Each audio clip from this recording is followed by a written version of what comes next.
Please. Mm.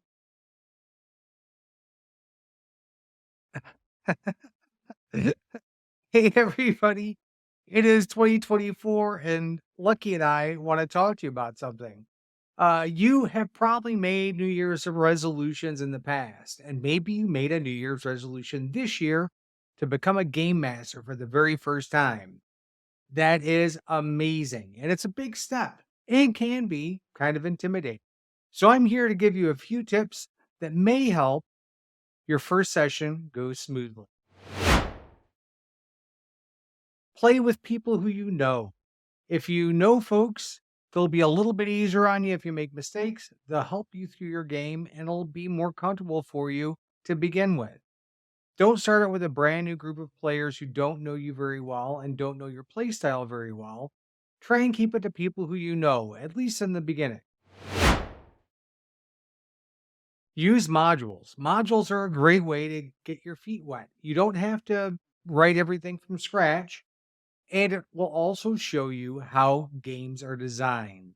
Those modules will typically either be one shots or longer campaigns. And you can see how things are laid out in the book and things that you need to think about as you're doing outlines for your own game. This doesn't mean that you can't customize the module to fit your particular playstyle or your particular vision. It just takes a little bit of the responsibility off you for your first few games. Know the rules. Now, this is a debated topic in some cases, but understanding the rules of the game you're going to be game mastering for is important. You don't necessarily need to know every nuance of every character class and every spell, but at least know the beginnings of the game.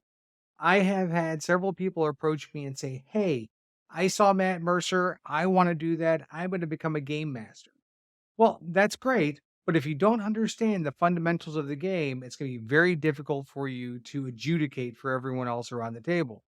So, again, you don't need to know everything, but know the basics. And also, maybe what I've done in my games is I've earmarked various areas of the player's handbook or my digital material so that way I can quickly find answers to frequently asked questions: movement speed, turn order, various spells that people may use on a common basis, all sorts of things like that. It just allows you to look things up quickly if you do have a question. Also, dungeon master screens are your best friend.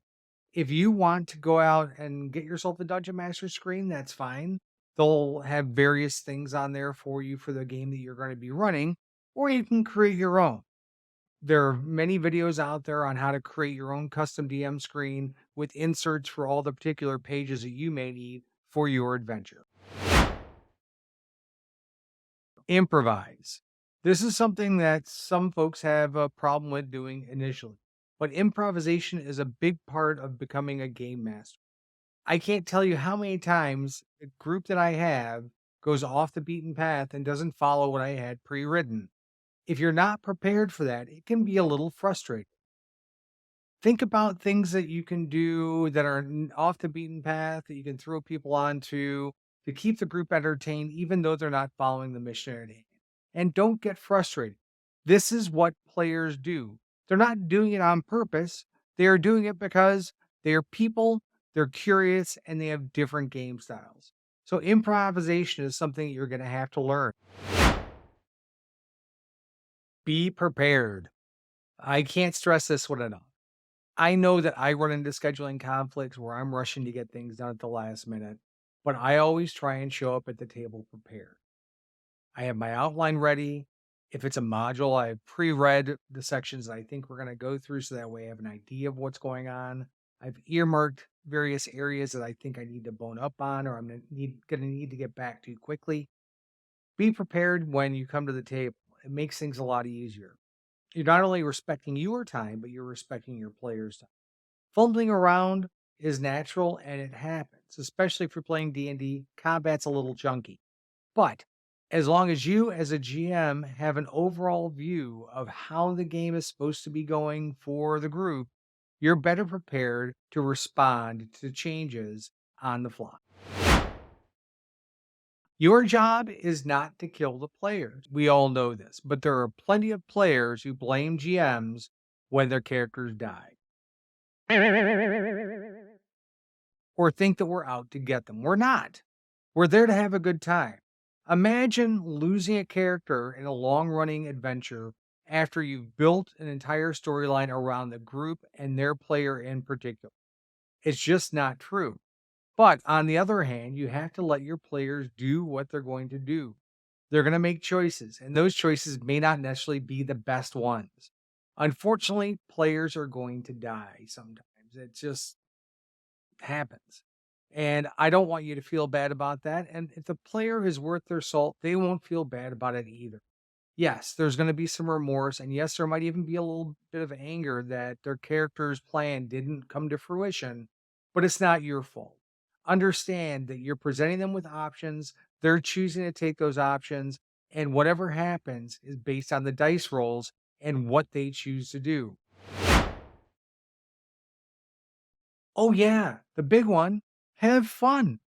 Now, if you have 4 people at the table, you're the 5th player. All of you deserve to have a good time. GMs included. I know I have a great time when I GM. It's always fun to watch people play out scenarios, role play, do things unexpected. It keeps me on my toes, but it can be frustrating. Just remember that it is a game and you're there to have fun too. If you remember all of these topics, jot down some notes, bookmark your books, those types of things. Have fun, play with people you know, understand the rules.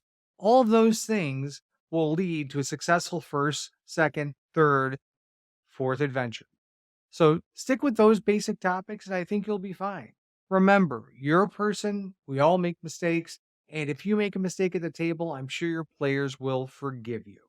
Go out there, have a great time, and I can't wait to hear the stories that you create.